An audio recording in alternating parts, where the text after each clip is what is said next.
Yeah, well, we've been working for some time on the kind of notion of these spaces that we now see popping up alongside mega events in particular, but not only mega events. And these are spaces that are often located in central parts of the urban realm. It might be in parks and squares, civic squares. We first got interested in them when we looked at the experience of the World Cup, FIFA World Cup in Germany in 2006. So that World Cup was perceived to be extremely successful. One of the ways it was perceived to be so successful was because of the fan parks, or fan fests as some people called them, that were organised round about the event. So although these had been present at previous tournaments, so Portugal 2004, the European Championships, when we first really heard about these, the kind of idea of having a fan experience beyond simply people going to the venues, so going to the actual stadiums to watch matches.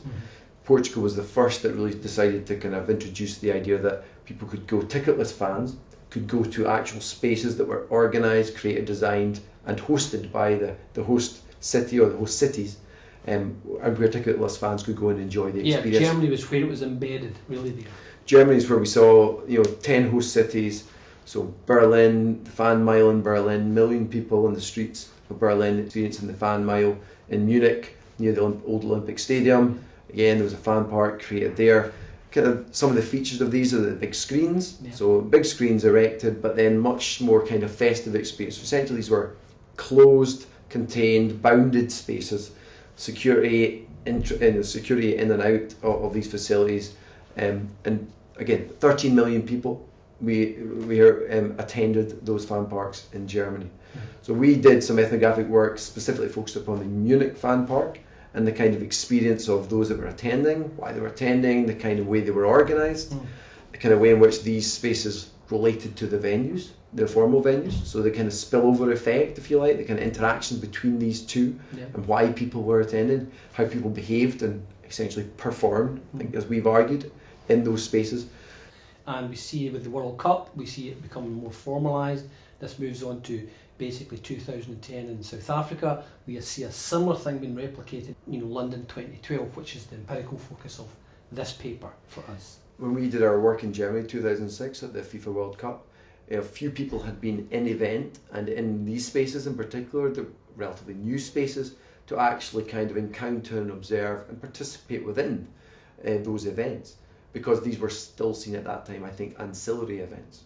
I think our work in 2006 we were more embedded. We spent extensive time there. We captured using photographs, using video. We spoke to people via Vox Pops interviews at that time to get a sense of kind of more embedded and actually embodied experience of those events. So our work in 2012, I guess we've built upon that experience of Germany. So we have a battery of methods that we employed during the 2012 games. So beforehand, we did an analysis of documents pertaining to live sites. Now that was media reports pertaining to live sites, that's official and unofficial documentation, strategies and other documents that related to the event. So again, that we were prepared to get a sense about what the official account of what these events were, and that included the IOC's statements on live sites and their kind of intention of bringing the games closer to people. I think it's an important point that's how the IOC Olympic Committee sees these events. We then, during the event, we were there in person, so we were doing participant observation, capturing that via video, audio. We also did short interviews with people again. Kind of crucially brought all of that together, this time via a kind of online presence. So what we did is we created a blog space where we blogged, live blogged, actually our experiences, our observations as part of it. So we did that through audio, through video.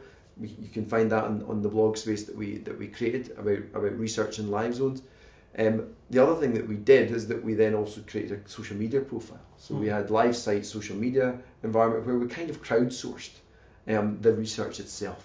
If you're in a live zone or a live site, then we wanted you to actually tweet pictures, tweet commentaries about that, and we were able to capture that and use that in itself as data. And that was quite an innovative approach and something that I think we need to do much more of during games time in particular, because and I think as we look to see the important kind of online element of these live zones and live spaces and fan parks, then increasingly it's necessary to be able to actually do some bigger data work on how people are communicating, sharing, getting the information out about their involvement and interactions in these spaces. and to date that's not really been done effectively. Here, when we talk about the different theoretical take we are taking here, when we're talking about using Deleuze and Guattari in 2006, what we were doing in Germany, we were using a Foucauldian approach, where basically that was seen as more of a disciplinary focus, a more discourse process with these spaces. But as we've moved now through to 2012, we've taken a different critical lens, the critical lenses, if you like, of Deleuze and Guattari, who look at the processes of what they call the dialectic of desire, where basically desire is fundamentally productive and it produces this reciprocal process between the subject space, if you like, and in this case, the sanctioning body. So there's this dynamic going on here between, this entity, if you like, that we now call obviously fan parks or live sites. Some people call them public viewing areas. As soon as you actually arrive, you're directed, first and foremost, is as soon as you actually move, you're actually directed along a particular zone now to the actual site. Once you get to the site, you've got these 8-foot steel fences that basically cocoon this space, and it's a public space. It can also be a beach space, as we saw at Weymouth. So it basically cocoons a particular space. You see securitized zones, so you have airport style security to get into these spaces. So although on the one hand they're free, if you actually get, they are massively secured, and when you actually go inside, you're hit with a constant series of brand sponsors of the brand family that's been of the sanctioning body. So the only thing that you get inside is the actual brand. So your gaze is very much directed. Well, the work that we've done today, I guess, has enabled us to get some real insights into the physical spaces.